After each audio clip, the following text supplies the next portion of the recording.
I grew up in a very kind of dysfunctional household on welfare. And that compounded a bunch of shit in my life that was not great. We were very focused on money. It was a huge point of pressure and tension in the family.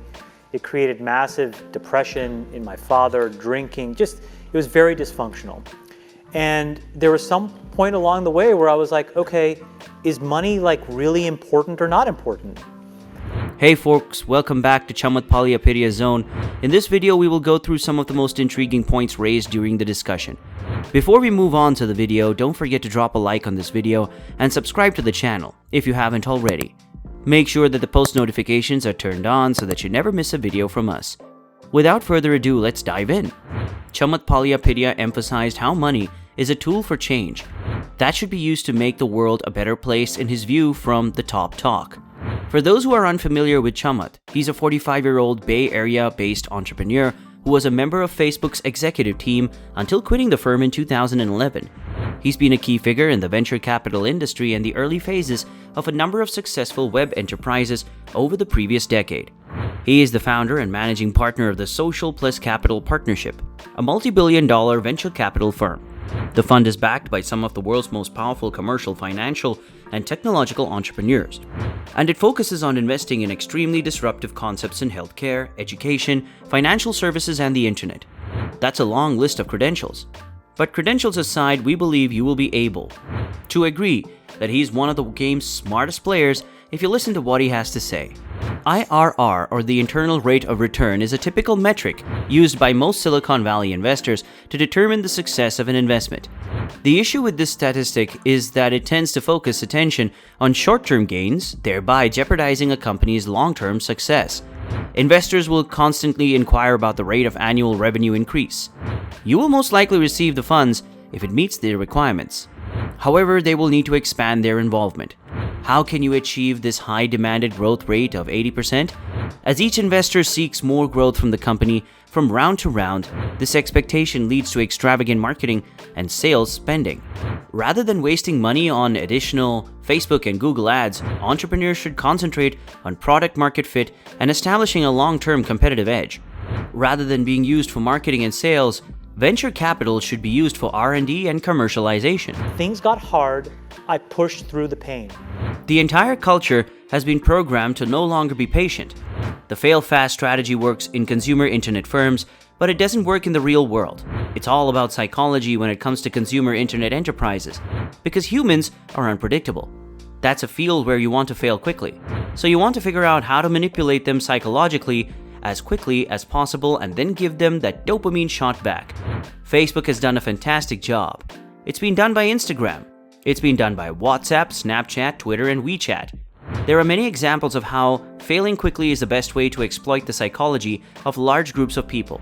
However, this is not the way to deal with diabetes.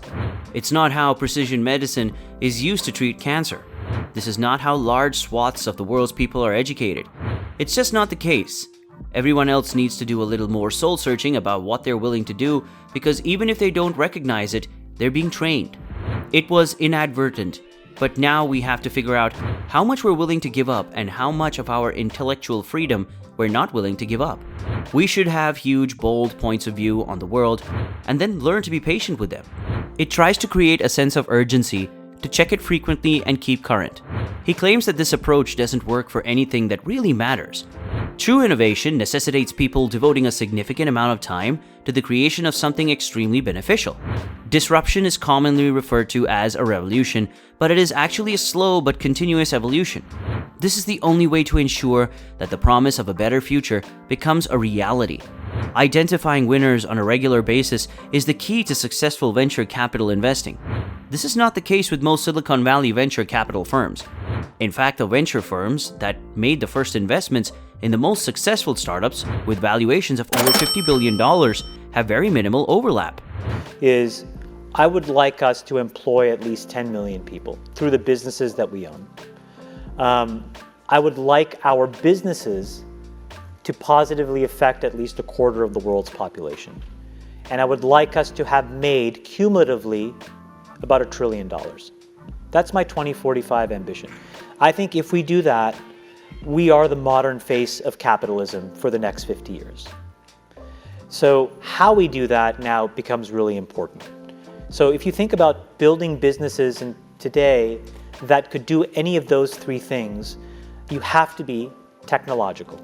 You absolutely just have to be. You are not going to build a brick and mortar business that gets anywhere close to those three things.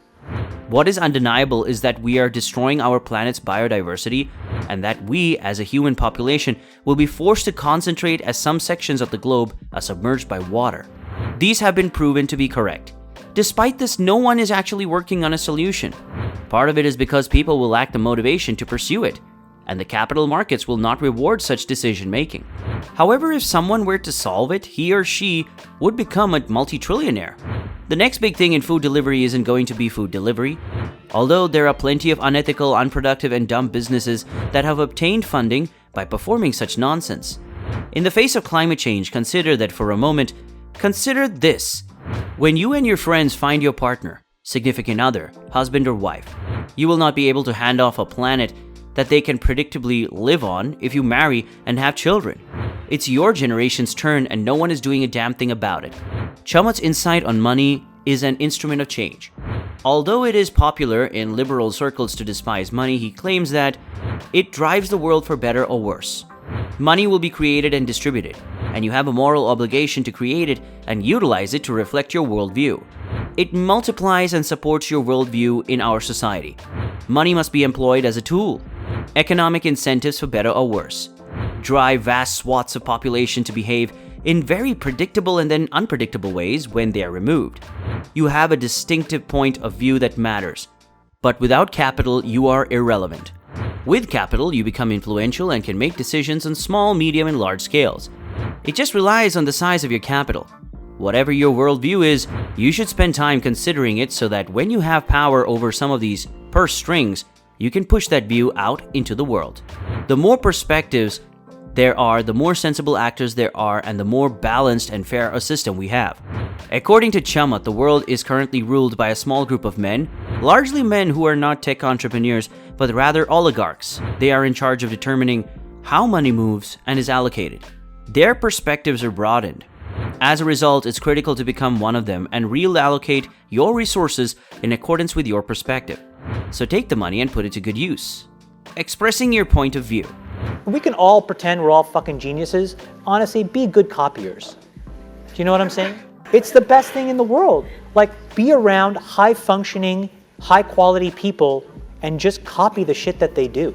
Observe the shit that's, kind of crappy, and then don't do that stuff. It's not a fucking complicated formula. With this, we've come to the end of the video, and if this video has piqued your interest as a tech entrepreneur, consider viewing the complete talk. Do let us know in the comments section below. Subscribe for more content just like this and share it with your friends. Also, don't forget to smash that like button and also press the bell icon so you get notified about our new videos. Until then, fellas,